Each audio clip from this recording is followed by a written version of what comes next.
is Mark Spencer. I live in the Bay Area and I am a freelance editor and motion graphics artist, and I'm also a trainer. I teach a lot of motion. I've written a few books on motion and do some training on motion in Final Cut Pro. Yeah, so I started using FxFactory a few years ago, and I do a lot of work in motion, and all these plugins work inside of motion, and they're accelerated in motion because they're based on the FxPlug architecture. So then, as the family of products grew, it started to make sense that there was a way to manage those plugins in a little separate application, in this FxFactory application.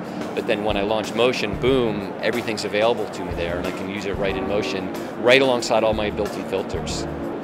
One of the plugins that I really like in the FxFactory and the suite of plugins is MoType. MoType is one of those plugins that does something that's almost impossible to do yourself without the plugin. It does some really creative type animation and setting up type with background elements and putting it in scenes and doing some really cool stuff that I had never seen before.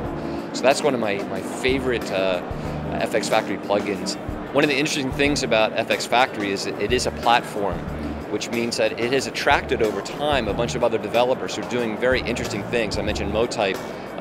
The company that makes that has also made a brand new plugin called Nodes, which does something completely different than anything I've ever seen in a plugin for any of the Final Cut or Motion applications before. So I love that this platform is able to attract developers that really expand the capabilities of it, and you can see new stuff coming out constantly.